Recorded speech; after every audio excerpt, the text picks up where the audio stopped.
নমস্কার, আমার YouTube channel সহজ জ্যোতিষ শিক্ষাতে আপনাদের সবাইকে স্বাগত জানাই। জ্যোতিষের হস্তরেখার উপর যে বিভিন্ন রকম তথ্য আপনাদের সামনে দিচ্ছিলাম, যেরকম আজকেও আমি দেওয়া শুরু করছি। আজকে নতুন ভিডিও আপলোড করছি সে বিষয়ে। প্রথমত রেখাগুলোর সঙ্গে একবার একটু পরিচয় করে নিই। এটা হচ্ছে আমাদের আয়ু রেখা, খুব লাল রঙের রেখা দিয়ে দেখাচ্ছে আয়ু রেখা। এটা হচ্ছে আমাদের ভাগ্যরেখা, এরকম মণিবন্ধ থেকে উঠে এসছে উপরের দিকে। এটা হচ্ছে ভাগ্যরেখা। আমাদের এটা হচ্ছে শিরোরেখা এবং এটা হচ্ছে হৃদয় রেখা। এই চারটে রেখা মোটামুটি সব পর্বতেই দেখা যায়। যদি কখনো এই সমস্ত তিনটে ভাগ্যরেখা বাদ দিয়ে এই আয়ুরেখা, শিরোরেখা এবং হৃদয় রেখা, এই তিনটে রেখা কিন্তু সমস্ত গ্রহ পর্বতেই কম বেশি আমরা দেখতে পাই। কিন্তু এই ভাগ্যরেখাটা আমরা 20 থেকে 25% ব্যক্তির হাতে দেখতে পাই। সুতরাং ভাগ্যরেখা হাতে থাকাটা সেটাও একটা সৌভাগ্যের ব্যাপার। সকলের হাতে ভাগ্যরেখা থাকে না।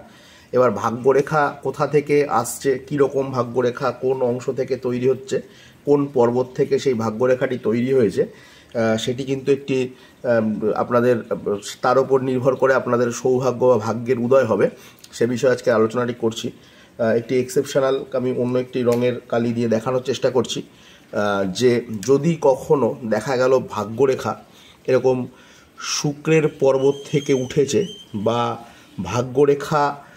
ভাগ্যরেখার সঙ্গে কোনো শুক্রের পর্বত থেকে কোনো রেখা গিয়ে ভাগ্যরেখার সঙ্গে মিশেছে, বা ভাগ্যরেখা শুক্রের পর্বত থেকে উঠে শনির পর্বতের দিকে বা উপর দিকে গেছে, এই ধরনের ক্ষেত্রে জাতক বা জাতিকারা কিন্তু নিকট কোনো আত্মীয়ের সাহায্যে বা সহচর্যে তাদের কিন্তু ভাগ্যের উন্নতি হয়, এটি মাথায় রাখতে হবে। আর দ্বিতীয় একটি ব্যাপার হচ্ছে, যদি কোনো ব্যক্তির হাতে দেখা গেল ভাগ্যরেখা এরকম মস্তিষ্ক রেখায় গিয়ে থেমে গেছে, তার উপরে আর তার কোনো রেখা দেখা যাচ্ছে না, এক্ষেত্রে কিন্তু ভাগ্যরেখা কিন্তু তাকে ভালো ফল দিতে পারে না।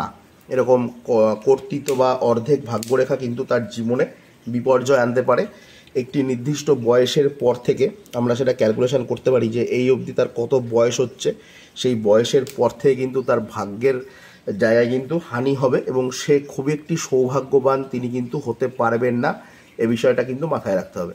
তা আপনারা নিজেদের হাতের ভাগ্যরেখা এখন থেকে দেখতে থাকুন এবং দেখুন যে কীরকম রয়েছে ভাগ্যরেখা। আপনারা নিজেরাই নিজেদের প্রেডিকশান করে নিতে পারবেন যে আপনাদের ভাগ্য কীরকম হবে। সকলকে ধন্যবাদ জানিয়ে ভিডিওটি শেষ করছি। নমস্কার।